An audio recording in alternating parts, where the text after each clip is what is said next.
ओम शांति। आज 15 दिसंबर 2025 के बाबा के महावाक्य है, मीठे बच्चे तुम अभी रूहानी बाप द्वारा रूहानी ड्रिल सीख रहे हो। ड्रिल मतलब एक्सरसाइज, जैसे मिलिट्री में जो ड्रिल सिखाते हैं, एक्सरसाइज कराते हैं। अच्छा, वो होती है जिस्मानी ड्रिल, बॉडी की फिजिकली। ये है रूहानी ड्रिल, स्पिरिचुअल ड्रिल। मीठे बच्चे तुम अभी रूहानी बाप द्वारा रूहानी ड्रिल सीख रहे हो। इस ड्रिल से तुम मुक्तिधाम शांतिधाम चले जाएंगे। मुक्तिधाम और शांतिधाम वो दोनों एक ही है। मतलब बात हो रही परम धाम की, हम आत्माओं की जो दुनिया वहाँ की कि जहाँ से हम आए हैं वहाँ चले जाएंगे। तो हमको क्या करना है, सिर्फ विजुलाइज करना है, देखना है, महसूस करना है कि हम निराकार आत्मा, पॉइंट ऑफ लाइट, परमात्मा के साथ परम धाम में है। जैसे हम इसको महसूस करेंगे, विजुलाइज करेंगे और फील करते जाएंगे, अनुभव करते जाएंगे, तो फाइनली हमें वहीं जाना है, तो हम वहाँ चले जाएंगे। ये ड्रिल है हमारी, मानसिक ड्रिल बोल दो, रूहानी ड्रिल बोल दो। प्रश्न, बाप बच्चों को पुरुषार्थ कराते रहते हैं, लेकिन बच्चों को किस बात में बहुत स्ट्रिक्ट रहना चाहिए? उत्तर है, पुरानी दुनिया को आग लगने के पहले अरे तैयार हो जाओ। अपने को आत्मा समझ बाप की याद में रहे, बाप से पूरा पूरा वर्षा लेने में बहुत स्ट्रिक्ट रहना है, क्योंकि इस पुरानी दुनिया को आग लगने वाली है। और ये आग कहाँ से निकली है? ये जो बाबा ने यज्ञ रचा है, ये रुद्र अविनाशी अश्वमेघ, जो ये यज्ञ है, इससे जो ये विनाश ज्वाला प्रज्वलित हुई है, वो पूरी दुनिया में फैलने वाली है। ये तो अब दुनिया भी मानने लग गई, जो समझदार लोग हैं वो चीज़ मानने लगे हैं। तो इस दुनिया को आग लगने से पहले पहले तैयार हो जाओ, अपने को आत्मा समझ बाप की याद में रहो, बाप से पूरा पूरा वर्षा लेना है, बहुत स्ट्रिक्ट रहना है इस बात में, नापास नहीं होना। जैसे वह स्टूडेंट नापास होते हैं तो पछताते हैं, समझते हैं हमारा वर्ष मुफ्त में बर्बाद हो गया, जो उनका पूरा साल खराब हो जाता है। कोई तो कहते हैं नहीं पढ़ा तो क्या हुआ लेकिन तुम्हें बहुत स्ट्रिक्ट रहना है, टीचर ऐसा ना कहे कि टू लेट। वैसे जब बाबा आते थे, अभी अव्यक्त बाप दादा 2017 तक लास्ट आए हैं दादी के तन में, तो बाबा बोलते थे कि लेट हो, टू लेट नहीं हो। तो टू लेट का बोर्ड मेरे हिसाब से लग चुका है, क्योंकि बाबा ने आना बंद कर दिया है। अब कोई नहीं मिल सकता ना परमात्मा से डायरेक्ट। अब तो वो पुरानी मुरलियाँ जो चल रही है, ये रिवाइज हो रही है, यही सुन सकते हो आप, या कोई वीडियोज़ वगैरह देख सकते हो पुराने। तो उस हिसाब से तो टू लेट का बोर्ड लग चुका है, लेकिन कुछ बीकेएस का कहना है ऐसा कि नहीं, अभी तो पुरुषार्थ का समय है, तो टू लेट का बोर्ड नहीं लगा। बट मेरे हिसाब से लग चुका है। बाबा, अव्यक्त बाप दादा जो आते थे, अब वो तो डायरेक्ट तो कोई मिल नहीं सकता। उस हिसाब से बता रहा हूँ कि मेरे हिसाब से लग चुका है। लेकिन पुरुषार्थ का भी टाइम है, तो ठीक है भाई, करो पुरुषार्थ, क्योंकि अब टाइम वैसे तो कम होता जा रहा है। ओम शांति। रूहानी बाप रूहानी बच्चों को रूहानी पाठशाला में डायरेक्शन देते हैं। वह ऐसे कहे कि बच्चों को ड्रिल सिखलाते हैं। जैसे टीचर डायरेक्शन देते हैं, वह ड्रिल सिखलाते हैं ना। टीचर्स भी होता है, पीटीआई वगैरह भी होते हैं स्कूल में, वो भी हमको एक्सरसाइज करवाते हैं। और ये रूहानी बाप भी है, बच्चों को डायरेक्ट कहते हैं, डायरेक्ट कहते हैं, और डायरेक्शन देते हैं और डायरेक्ट कहते हैं, मतलब बीच में कोई नहीं है। क्या कहते हैं? मन मना भव, वही गीता का अक्षर। जैसे वह कहते हैं अटेंशन प्लीज, फिर विश्राम, फिर अटेंशन, ऐसे करवाते थे स्कूल में। जो हम पार्क होता था उसके पास में जो हम एक्सरसाइज करते थे सुबह, तो पीटीआई सर यही करवाते थे। जैसे वह कहते हैं अटेंशन प्लीज, बाप कहते हैं मन मना भव। यह जैसे हर एक अपने ऊपर मेहर करते हैं। कई बोलते हैं ना भगवान कृपा करो और मेहर करो, तो आपने कहा कि मेहर और कृपा मैं नहीं करता किसी भी डायरेक्टली, ये तुम करोगे अपने आप पे मुझे याद करके। जो जितना याद करेगा उसे उतनी मेहर उतनी कृपा होगी, नहीं तो इसे सब पे करनी पड़े। आप कहते हैं बच्चे मन मना भव और माँ में कम याद करो, अशरीरी बन जाओ। ये रूहानी ड्रिल रूहों को रूहानी बाप ही सिखलाते हैं, वह सुप्रीम टीचर। तुम हो नायाब टीचर, तुम भी सबको कहते हो अपने को आत्मा समझो। अच्छा, बाबा बोल रहे हैं मैं तो हूँ सुप्रीम टीचर परमात्मा, और हम हैं नायाब। नायाब बोलते हैं एंटिक, मतलब यूनिक चीज़ को। तो नायाब टीचर, तुम भी सबको कहते हो अपने को आत्मा समझो। ये नायाब टीचर बाबा ने हमको बोला है, जो हम लोगों को ये मुरली सुना करके और ये जो ज्ञान सुना करके और कोर्स करवा करके जो सच्चाई बता रहे हैं आत्मा की, परमात्मा की और इस ड्रामा की दुनिया की। तो उन्होंने कहा तुम हो नायाब टीचर, तुम सबको कहते हो अपने को आत्मा समझो, बाप को याद करो, देही अभिमानी भव। मन मना भव का अर्थ भी यही है, डायरेक्शन देते हैं बच्चों के कल्याण के लिए। खुद किससे सीखा नहीं, मतलब परमात्मा थोड़ी ना किसी से सीखा है। बाकी तो सब कुछ ना कुछ किसी ना किसी से सीखते हैं, लेकिन परमात्मा थोड़ी किसी से सीखा है, जो दुनिया का मालिक एक, वन गॉड। तो खुद किससे सीखा नहीं, और तो सब टीचर खुद सीख कर फिर सिखलाते हैं। जैसे हम नायाब टीचर बाबा ने हमें बोला, तो हम परमात्मा से सीख कर फिर आपको सिखा रहे हैं, दुनिया को सिखा रहे हैं। बाकी दुनिया में जितने भी टीचर्स हैं खुद सीखते हैं फिर दूसरों को सिखलाते हैं। यह तो कहाँ स्कूल आदि में पढ़कर सीखा नहीं है, परमात्मा अपनी बात कर रहे हैं। ये सिर्फ सिखलाते ही है। कहते हैं मैं तुम रूहों को रूहानी ड्रिल सिखलाता हूँ, वह सब है जिस्मानी बच्चों की जिस्मानी ड्रिल सिखलाते हैं स्कूल में जो हो गई, या जो मैंने बताया पहले स्टार्टिंग में आर्मीज वगैरह में भी जो होती है। उन्हों को ड्रिल आदि, हमने कहा उन्हों को ड्रिल आदि शरीर से ही करनी होती है। इसमें तो शरीर की कोई बात नहीं। बाप कहते हैं मेरा कोई शरीर नहीं है, मैं तो ड्रिल सिखलाता हूँ, डायरेक्शन देता हूँ। उसमें ड्रिल सिखलाने का ड्रामा प्लेन अनुसार पार्ट बना हुआ है। मतलब परमात्मा में जो पार्ट बना हुआ है वो ड्रामा अनुसार ये हमको रूहानी ड्रिल सिखलाने का पार्ट बना हुआ है। सर्विस बनी हुई है, आते ही है ड्रिल सिखलाने।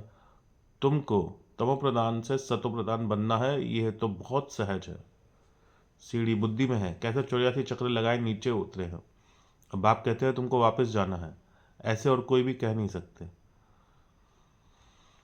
बाबा ने कहा ऐसे कोई भी पूरी दुनिया के अंदर अपने फॉलोवर्स या स्टूडेंट को कह नहीं सकते कि रूहानी बच्चों वापस जाना है। अब तुम ये सोचो, कुछ लोग, मतलब मैं ज़्यादा बोलूँगा नहीं, बट कुछ लोग ये बोलते हैं कि भाई आप कैसे बोलते हो परमात्मा आते हैं। तो मैं एक छोटा सा एग्जांपल देता हूँ कि शेर की दहाड़ की पहचान पता पड़ जाती है कि शेर की आवाज़ है वो, समझ रहे हो ना। शेर की दहाड़ से पता पड़ जाती है कि शेर है वो। आपको कोई कुत्ता बिल्ली या गधा घोड़े जैसी नहीं लगेगी, वो आपको शेर की दहाड़ शेर जैसी लगेगी। तो ये जो आप महावाक्य है ये आप सुनो, कौन बोल रहा है, इतनी बड़ी बात परमात्मा बोल रहे हैं। सुनो मैं फिर रिपीट करता हूँ। ऐसे और कोई भी अपने फॉलोवर्स को या स्टूडेंट को नहीं कहेंगे कि रूहानी बच्चे अब वापस जाना है। ऐसा कोई बोल सकता है पूरी दुनिया के अंदर? समझना इस लाइन को वापस। ऐसे और कोई भी अपने फॉलोवर्स या अपने स्टूडेंट को नहीं कहेंगे कि रूहानी बच्चों वापस जाना है, सिवाय रूहानी बाप के और कोई समझा ना सके। बच्चे समझते हैं अभी हमको वापस जाना है, ये दुनिया ही अब तमो प्रधान है। हम सतो प्रधान दुनिया के मालिक थे, फिर 84 जन्म का चक्र लगाए, तमो प्रधान दुनिया के मालिक बने हैं। यहाँ दुख ही दुख है। बाप कहते हैं दुख हरता, बाप को कहते हैं दुख हरता सुख करता, अर्थात तमो प्रधान से सतो प्रधान बनाने वाला एक ही बाप है। तुम बच्चे समझते हो हमने बहुत सुख देखे हैं, कहा सतयुग में, त्रेता में, फिर द्वापर में भी देखे हैं थोड़े बहुत। फिर कलयुग के अंत में थोड़ी सी दिक्कत आई जो दुख आया ज़्यादा। कैसे राजाई की वह याद नहीं है, परंतु एम ऑब्जेक्ट सामने है। बाबा ने कहा तुमने बहुत सुख देखे हैं, और अभी कैसे राजाई करी वह तो तुम्हें याद नहीं है, लेकिन तुम्हारा जो लक्ष्य है, एम ऑब्जेक्ट, वो तुम्हारे सामने खड़ा है, लक्ष्मी नारायण। वह है ही फूलों का बगीचा सतयुग। और अभी हम का है, कांटों के जंगल में। इसलिए बाबा अभी हमें क्या बना रहे हैं, अभी हमको बाबा कांटे से फूल बना रहे हैं। तुम ऐसे नहीं कहेंगे कि कैसे निश्चय करें। अगर संशय है तो विनय शांति। निश्चय मतलब पक्का विश्वास, संशय मतलब डाउट, शक। तो आपने कहा अगर निश्चय है तो विजयंती हो जाओगे, विजय हो जाएगी, जीत जाओगे। अगर संशय है तो विनश्यंती, विनाश हो जाएगा तुम्हारा और हार जाओगे। स्कूल से पैर उठाया तो पढ़ाई बंद हो जाती है, पद भी विनाश हो जाता है। भाई अगर कोई बच्चा स्कूल जाते जाते छोड़ दे तो पढ़ाई भी छूट जाएगी और आगे कुछ कर नहीं पाएगा, वो क्या बनेगा। तो आप बोल रहे हैं कि पद भी विनाश हो जाएगा, बहुत घाटा पड़ जाता है, प्रजा में भी कम पद हो जाएगा। मूल बात है ही सतो प्रधान पूज्य देवी देवता बनना। अभी तो देवता नहीं हो ना, तुम ब्राह्मणों को समझ आइए। ब्राह्मण ही आकर बाप से ये ड्रिल सीखते हैं। वो दुनियावी ब्राह्मणों की बात नहीं हो रही, यहाँ पे वो ब्राह्मणों की बात हो रही है जो जिसने परमात्मा को पहचान लिया, और जो फिर वो ब्रह्मा मुख से जो ये परमात्मा की वाणी असली गीता सुन रहे हैं, वो ब्राह्मण। ब्राह्मण ही आकर बाप से योग ड्रिल सीखते हैं। अंदर में खुशी भी होती है, यह पढ़ाई अच्छी लगती है ना। भगवानुवाच है, बल उन्होंने कृष्ण का नाम डाल दिया है गीता में। जो दुनिया की गीता है उसमें उन्होंने भगवानुवाच श्री कृष्ण लिख दिया है। श्री कृष्ण का नाम डाल दिया, परंतु तुम समझते हो श्री कृष्ण ने ये ड्रिल सिखलाई नहीं है, ये तो बाप सिखलाते हैं। श्री कृष्ण की आत्मा जो बिन नाम रूप धारण करते तमो प्रधान बनी है, उनको भी सिखलाते हैं, खुद सीखते नहीं हैं। और सब तो कोई ना कोई सीखते जरूर है।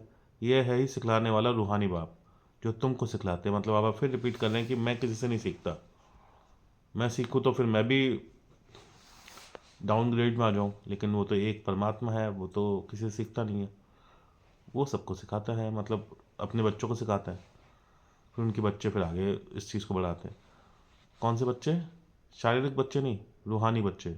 अच्छा, रूहानी बच्चे तो दुनिया वाले भी हैं, लेकिन जिन्होंने पहचान लिया कि ब्रह्मा तन के अंदर परमात्मा है, ये जो संस्था है ये डायरेक्ट परमात्मा चला रही है, जिन्होंने पहचान लिया, जो बीके बन गए, या उन बच्चों की बात हो रही है।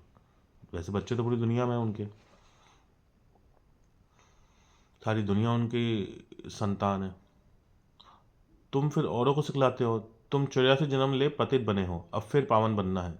उसके लिए रूहानी बाप को याद करो। भक्ति मार्ग में तुम गाते आए हो, हे पतित पावन, अभी भी तुम कहाँ भी जाकर देखो, तुम राज ऋषि हो ना, कहाँ भी घूम फिर सकते हो। तुमको कोई बंधन नहीं है, तुम बच्चों को ये निश्चय है, बेहद का बाप सर्विस के लिए आए हैं। बाप बच्चों से पढ़ाई का उजूरा कैसे लेंगे? मतलब आप बोल रहे हैं कि मैं तुम्हें पढ़ाता हूँ, उसका मतलब मैं तुम्हें कुछ लेता नहीं हूँ। टीचर के ही बच्चे होंगे तो फ्री पढ़ाएंगे ना। दुनिया में भी ऐसे ही होता है भाई, टीचर स्टूडेंट से कुछ ना कुछ फीस वगैरह लेता है, लेकिन अपने बच्चे से थोड़ा कोई फीस लेता है वो। तो आप बोल रहे हैं कि मैं तुम्हारा टीचर भी हूँ और बाप भी हूँ। वैसे बाबा मेन 3 रोल बताते हैं, टीचर, बाप, टीचर, सदगुरु। बाप बन के पालना देता है, टीचर बन के ज्ञान देता है, सदगुरु बन के सदगति कर देता है, परम धाम में ले जाता है, फिर सत्युग में आने हमको लायक बनाता है, हमारे सत्युग में आने लायक। तो आप बोल रहे हैं कि तुम बच्चों को निश्चय है, बेहद का बाप सर्विस पे आए हैं। बाप बच्चों से पढ़ाई का उजूरा कैसे लेंगे, मतलब रिटर्न उसका पैसा बोल दो या जो भी फीस कैसे लेंगे। टीचर के बच्चे होंगे तो फ्री पढ़ाएंगे ना, यहाँ भी फ्री पढ़ाते हैं। ऐसे मत समझो कि हम कुछ देते हैं।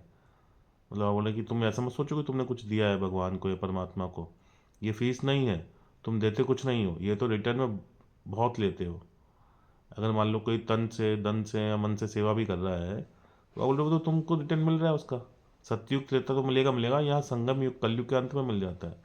मनुष्य दान पुण्य करते हैं, समझते रिटर्न में हमको मिलेगा दूसरे जन्म में। वह अल्पकाल शर्व अंगूर सुख मिलता है, बल मिलता है दूसरे जन्म में, परंतु वह नीचे उतरने वाले जन्म में मिलता है। सीढ़ी उतरते ही आते हो।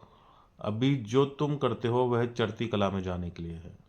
दुनिया में जो इतने भी अच्छे काम कर लोगे, कला नीचे उतरेगी, डाउनग्रेड होते जाओगे। यहाँ पे आपने कहा तुम जो कुछ कर रहे हो सब चढ़ती कला के लिए कर रहे हो। जो सिखों की किताबों में है, चढ़ती कला तेरे बाने सर्व का भला। तो चढ़ती, अभी जो तुम कुछ करते हो सब चढ़ती कला में जाने के लिए है। कर्म का फल करते हैं ना, कर्म का फल कहते हैं ना भी, हर कर्म का एक फल मिलता है।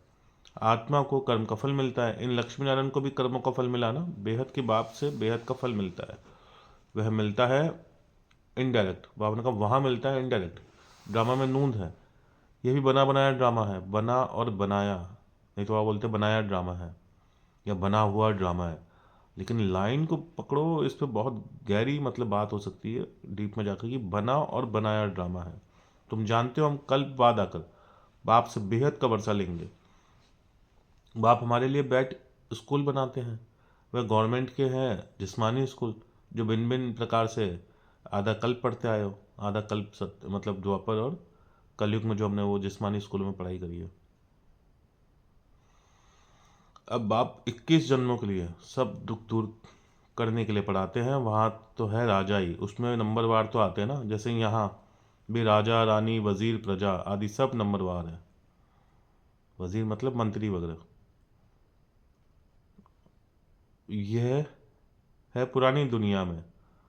नई दुनिया में तो बहुत थोड़े होंगे, वहाँ सुख बहुत होगा। तुम विश्व के मालिक बनते हो, राजाए महाराजा होकर गए हैं, वह कितनी खुशियाँ मनाते हैं। परंतु बाप कहते हैं उन्हों को तो फिर नीचे गिरना है। गिरते तो सब है ना, देवताओं को भी आस्ते आहिस्ते उनकी भी कला कम होती है, परंतु वहाँ रावण राज्य नहीं है सत्युग त्रेता में, इसलिए सुख ही सुख है। यहाँ रावण राज्य है, जैसे तुम चढ़ते हो फिर गिरते भी हो। आत्माएं भी नाम रूप धारण करते नीचे उतरती आई है। ड्रामा प्लान अनुसार कल पहले मुआफिक टाइम लूप गिर कर तमो प्रधान बन गए हैं, काम चिता पर चढ़ने से दुखी हो जाते हैं। अभी है अति दुख, वहां फिर अति सुख होगा। तुम राज ऋषि हो, उनका है ही हठ योग, दुनिया वालों का क्या है? हठ योग। तुम कोई से भी पूछो रचता और रचना के आदि मध्य अंत को जानते हो, तो कह देते हैं। पूछेंगे वह जो जानते होंगे। मतलब जैसे कि बाबा बोले कि तुम उनसे पूछो कि क्या तुम रचना और रचयिता के आदि मध्य अंत को जानते हो, तो कहेंगे नहीं। तो बाबा बोलेंगे, पूछेंगे वह जो जानते होंगे, वो फिर आगे पूछेंगे कि बताओ, आप बताओ। खुद ही नहीं जानता होगा तो पूछ कैसे सकेगा? तुम जानते हो ऋषि मुनि आदि कोई भी त्रिकालदर्शी नहीं थे, और हम त्रिकालदर्शी है। बीकेज ब्राह्मण कैसे? तीनों कालों को जानने वाले। मतलब हमारा जो प्रेजेंट है वो संगम युग का है, फ्यूचर है सतयुग का, और पास्ट हो जाएगा हमारा कलयुग का। जो हम कलयुग में नहीं, कलयुग गया हमारे लिए, हम संगम पे हैं। तो बाप हमको त्रिकालदर्शी बना रहे हैं, तीनों कालों को देखने वाला, तीनों कालों का ज्ञाता, त्रिकालदर्शी। ये बाबा जो विश्व का मालिक था, इनको ज्ञान नहीं था। ब्रह्मा बाबा की बात हो रही है। इस जन्म में भी इन्होंने 60 वर्ष तक ज्ञान नहीं था इनको। जब बाप आए तो फिर आहिस्ता आहिस्ता सब सुनाते जाते हैं, बल निश्चय बुद्धि हो जाते हैं। फिर भी माया बहुतों को गिराती रहती है। नाम नहीं सुना सकते हैं, नहीं तो नाउम्मीद हो जाएंगे। बाबा बोल रहे बहुतों को माया तंग करती है, पर यहाँ पे बाबा ने कहा नाम नहीं बताएंगे हम किसी का, बच्चों में से, नहीं तो फिर उनको बुरा लगेगा। समाचार तो आते हैं ना, संग बुरा लगा, नई शादी किए हुए का संग हुआ, चलायमान हो गया। कहते हैं हम शादी करने बगैर रह नहीं सकते। अच्छा महारथी रोज आने वाला, यहाँ से भी कई बार होके गया। मतलब बोल रहे कि मधुबन सेंटर में भी रेगुलर आते थे, मधुबन भी होके गए, माउंट आबू भी होके गए, हेडक्वार्टर भी होके गए। उनको माया रूपी ग्राह ने आकर पकड़ा है। जैसे गीता में लिखा है कि गज को ग्राह ने खाया। मतलब ऐसे वहाँ पे दृष्टांत बताते हैं कि हाथी को मगरमच्छ ने खा लिया। अब हाथी महारथी कितना शक्तिशाली ताकतवर होता है, पर उसको ही मगरमच्छ ने खा लिया। गीता में ऐसा दृष्टांत ऐसे कुछ लिखा हुआ है। तो वाले तुम महारथी हो, अब तुम महारथी हो भी माया रूपी ग्राह, मतलब मगरमच्छ खा लेता है। माया मुंह में डाल हप कर लेती है। माया उनको माया रूपी ग्रह ने पकड़ा, मतलब मगरमच्छ ने पकड़ा। ऐसे बहुत केस होते रहते हैं। अभी शादी की नहीं है, माया मुंह में डाल हप कर रही है, स्त्री रूपी माया खींचती रहती है। ग्राह मगरमच्छ के मुंह में आकर पड़े हैं, फिर आहिस्ते आहिस्ते हप कर लेगी। कोई गफलत करते हैं या देखने से चलायमान होते हैं, तो समझते हैं हमारे ऊपर से एकदम से नीचे खड्डे में गिर पड़ूंगा। मतलब आप बोले कि जिसके साथ ऐसा होता है तो वो समझता भी होगा अपने लिए कि मैं एकदम ऊपर से नीचे गिर पड़ूंगा। कहेंगे बच्चा बहुत अच्छा था, अब बेचारा गया, सगाई हुई, ये है मरा। बाप तो बच्चों को सदैव लिखते हैं जीते रहो, कहाँ माया का वार जोर से ना लग जाए। शास्त्रों में भी ये बहुत सी बातें हैं। अभी ये है हद बाबा ने कहा अभी ये है बातें बाद में गाए जाएंगी। तो तुम पुरुषार्थ करते हो, ऐसे ना हो कहाँ माया रूपी ग्राह हप कर ले। अच्छा शास्त्रों में कुछ ऐसे इंद्र के जो स्वर्ग में जो इंद्र की जो ऐसे होती थी सभा, तो उसमें ऐसा दिखाते थे कि कुछ वहाँ पे देवी देवता, क्योंकि देवी देवताओं का होता है सारा वो तो स्वर्ग, और कुछ अप्सराएं वहाँ पे जो डांस वगैरह करती है, तो उनको उनका आपस में कुछ ऐसे बताते हैं, अफेयर हो जाता है। इसमें मैं कईयों का नाम बोल रहा हूँ। फिर उनको फिर श्राप मिलता है कि अब तुम धरती पे जाओ पर्टिकुलर कुछ टाइम तक, इस जन्म तुम एक अपना फलाना फलाना बन करके तुम वो वहाँ पे जीवन यापन करोगे। जिसमें शायद पवन देव और जो हनुमान जी की जो माता थी अंजनी, इन दोनों को भी शायद कुछ श्राप मिला था, ऐसा कुछ। और भी कई सारे किस्से हैं, मेरे दिमाग में नहीं आ रहे। तो वह बोले शास्त्रों में भी इस तरह की बातें लिखी हुई है। अभी ये सब है, अभी की ये सारी बातें हैं जो वहाँ पे लिख दी। तो तुम पुरुषार्थ कराते हो, ऐसे ना हो कि कहाँ माया रूपी ग्राह हप कर ले। किस्म किस्म से माया पकड़ती है। मूल है काम महाशत्रु, सबसे बड़ी चीज़ जो गीता में लिखी हुई है। इनसे इनसे बड़ी संभाल करनी है। और जब से इंटरनेट आया है तो फिर तो ऐसा ही कसर ही पूरी हो गई। पतित दुनिया सो पावन दुनिया कैसे बन रही है तुम देख रहे हो, मूंझने की बात नहीं। सिर्फ अपने को आत्मा समझ बाप को याद करने से सब दुख दूर हो जाते हैं। बाप है ही पतित पावन। यह है योग बल। भारत का प्राचीन राजयोग बहुत मशहूर है। समझते हैं क्राइस्ट से 3000 वर्ष पहले पैराडाइज था, मतलब क्रिश्चियनों की किताबों में ऐसा लिखा हुआ है। भाई जीसस क्राइस्ट आए 2000 साल पहले, और उनसे भी 3000 साल पहले भारत जो है वो स्वर्ग था, तो 5000 साल पहले स्वर्ग था आज से। हो गया ठीक। तो जरूर और कोई धर्म नहीं होगा। कितनी सहज बात है, परंतु समझते नहीं। अभी तुम समझते हो वह राज्य फिर से स्थापन करने के लिए बाप आया है। 5000 वर्ष पहले विश्व बाबा आया था, जरूर यही ज्ञान दिया होगा जैसे अब दे रहे हैं। बाप खुद कहते हैं, मैं कल्प कल्प संगम पर साधारण तन में आकर राजयोग सिखलाता हूँ। तुम राज ऋषि हो, पहले नहीं थे, अब बाबा आया है, तब से बाबा के पास रहे हो। मतलब आप बोल रहे हैं कि पहले नहीं थे, राज ऋषि बन रहे हो, बाबा आया है तब से बाबा के पास रहे हो, पढ़ते भी हो, सर्विस भी करते हो, स्थूल सर्विस, सूक्ष्म सर्विस, भक्ति मार्ग में भी सर्विस करते हैं, फिर घर बार भी संभालते हैं। बाप कहते हैं अब भक्ति पूरी हुई, ज्ञान शुरू होता है। मैं आता हूँ ज्ञान से सदगति देने, तुम्हारी बुद्धि में है, हमको बाबा पावन बना रहे हैं। बाप कहते हैं ड्रामा अनुसार तुमको रास्ता बताने आया हूँ। टीचर पढ़ाते हैं, एम ऑब्जेक्ट सामने है। एम ऑब्जेक्ट मतलब हमारा मेन लक्ष्य है लक्ष्मी नारायण जैसा बनना। यह है ऊंच तो ऊंच पढ़ाई, जैसे कल पहले भी समझाया था वही समझाते, वही फिर बाबा बोले समझाते रहते। ड्रामा टिक टिक चलती रहती है, सेकंड बाय सेकंड, जो बीता फिर 5000 वर्ष बाद होगा। इसी को बोलते हैं टाइम लूप। दिन बीतते जाते हैं, ये ख्याल और कोई की बुद्धि में नहीं है। सत्युग त्रेता द्वापर कलयुग बीत गया, वह फिर रिपीट होगा। बीता भी वही जो कल पहले बीता था, ऐसा नहीं कुछ अलग हो रहा है। ये बिल्कुल accurate second by second who बहू वही चल रहा है जो अनेकों बार हो चुका है। तो फिर टेंशन काय की करनी। बाबा कई बार मुरली में बोलते हैं, बनी बनाई सो बन रही, अब कुछ नहीं बननी नाही, चिंता ताकि कीजिए जो अनहोनी होए। तो बहुत ही गहरी बात है ये, इस पे थोड़ा सा विचार सागर मंथन करो। तो ड्रामा हूबहू रिपीट होता है, दिन बीतते जाते हैं, ये ख्याल और कोई की बुद्धि में नहीं है। सत्युग त्रेता द्वापर कलयुग बीत गया, वह फिर रिपीट होगा। बीता भी वही जो कल पहले बीता था। बाकी थोड़े दिन हैं, वह लाखों वर्ष कह देते हैं। उनकी वेट में तुम कहेंगे बाकी कुछ घंटे हैं। घंटे के हिसाब से इसलिए घंटे बोले क्योंकि वो लाखों वर्ष कह रहे हैं, तो उसके अगर अकॉर्डिंग अपन एक इसको कंपेयर करें, ये कितने वर्ष, 100 साल का संगम युग जिसमें से भी 88 साल और 89 ईयर्स निकल चुके, 11 साल बचे अब। 2036 तक अगर अपन देखें, 1936 में स्थापना हुई थी, तो उस हिसाब से तो कुछ घंटे हैं। ये भी ड्रामा में नूंद है, जब आग लग जाएगी तब जागेंगे, फिर तो टू लेट हो जाते हैं। तो बाप पुरुषार्थ कराते रहते हैं, तैयार हो बैठो। टीचर को ऐसा ना कहना पड़े कि टू लेट, नापास होने वाले बहुत पछताते हैं। समझते हैं हमारा वर्ष मुफ्त में चला जाएगा। दुनिया वाले भी जो पढ़ाई करते हैं स्टूडेंट्स, तो उनको भी लगता है कि अगर हम फेल हो गए तो हमारा पूरा साल ख़राब हो जाएगा, फिर से वही क्लास या वही स्टैंडर्ड वो वापस उनको पढ़ना पड़ेगा। नापास होने वाले बहुत पछताते, समझते हमारा वर्ष मुफ्त में चला जाएगा। कोई तो कहते हैं ना पढ़ा तो क्या हुआ। तुम बच्चों को स्ट्रिक्ट रहना चाहिए, मतलब दुनिया में भी ऐसे ही होंगे कई कि जो बोलते हैं कोई बात नहीं, नहीं पढ़े तो क्या हो गया। यहाँ भी कई ऐसे हैं, बोले नहीं पढ़े तो क्या हो गया, स्वर्ग में तो जाएंगे ही, कौन सा विनाश अभी हो रहा है, प्रजा में चले जाएंगे। तो आप बोल रहे तुम बच्चों को भी स्ट्रिक्ट रहना चाहिए, हम तो बाप से पूरा वर्षा लेंगे। अपने को आत्मा समझ बाप को याद करना है, इसमें कोई तकलीफ होती नहीं। तो बाप से पूछ सकते हो, यही है मुख्य बात। बाप ने आज से 5000 वर्ष पहले भी कहा था, माँ में कम याद करो। जिन्होंने ये पॉइंट फिर उन्होंने गीता में लिख दिया, दुनिया वालों ने। कौन सी गीता में? दुनियावी गीता में। पतित पावन मैं हूँ, सबका बाप हूँ। श्री कृष्ण तो सभी का बाप हो नहीं सकता। तुम शिव के, कृष्ण के पुजारियों को ये ज्ञान सुनाते हो।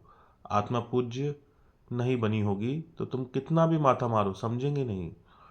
मतलब आत्मा पूज्य नहीं बनी हुई का मतलब आप बता रहे हैं कि अगर वो सत्युग त्रेता की आत्मा नहीं है, नहीं आना उनको, कि सत्युग त्रेता में आएंगे तभी द्वापर में उनकी पूजा होगी, मूर्तियों की उनकी।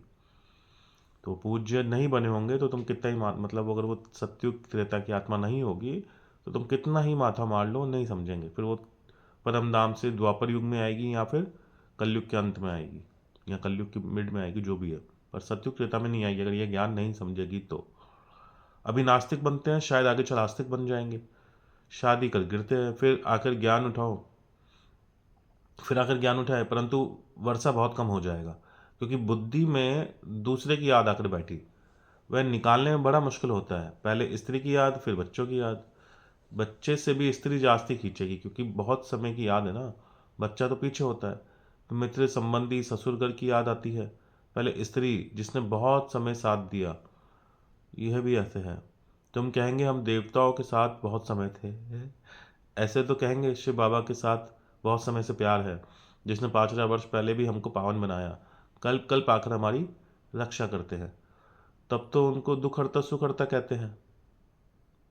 तुमको बड़ा बाबा ने कहा तुमको बड़ा लाइन क्लियर बनी बना और तुमको बड़ा लाइन क्लियर बनी है। बाप कहते हैं इन आंखों से जो कुछ तुम देखते हो सब कब्र दाखिल हो जाने हैं। अभी तुम हो संगम युग पर, अमरलोक आने वाला है। अमरलोक कौन सा है? जहाँ पे सब अमर हो जाते हैं, मतलब काल नहीं आता, काल। तो आप बोल रहे हैं कि इन आंखों से जो कुछ तुम देखते हो सब कब्र दाखिल हो जाना है। अभी तुम हो संगम पर, अमरलोक आने वाला है। अमरलोक मतलब सतयुग। तो आप बोल रहे हैं अभी तुम हो संगम पर, अमरलोक आने वाला है। अभी हम पुरुषोत्तम बनने के लिए पुरुषार्थ करते हैं। ये है, अच्छा, पुरुषोत्तम का मतलब होता है पुरुष, वो जो उत्तम, पुरुष मतलब आत्मा, सबसे उत्तम अच्छी आत्मा बनना है डिग्री वाइज। यह है कल्याणकारी पुरुषोत्तम संगम युग। दुनिया में देखते रहते हो क्या क्या हो रहा है। अब आप आया हुआ है तो पुरानी दुनिया भी खत्म होने की है। आगे चल बहुतों को ख्याल आएगा, जरूर कोई आया हुआ है जो दुनिया चेंज कर रहा है। ये वही महाभारत लड़ाई है। तुम भी कितने समझदार बने हो। यह बड़ी मंथन करने की बातें हैं। अपना श्वास व्यर्थ नहीं गंवाना है। तुम जानते हो श्वास सफल होते हैं ज्ञान से। अच्छा, मीठे मीठे सिखलते बच्चों प्रति माता पिता बाप दादा का याद प्यार गुड मॉर्निंग। रूहानी बाप की रूहानी बच्चों को नमस्ते।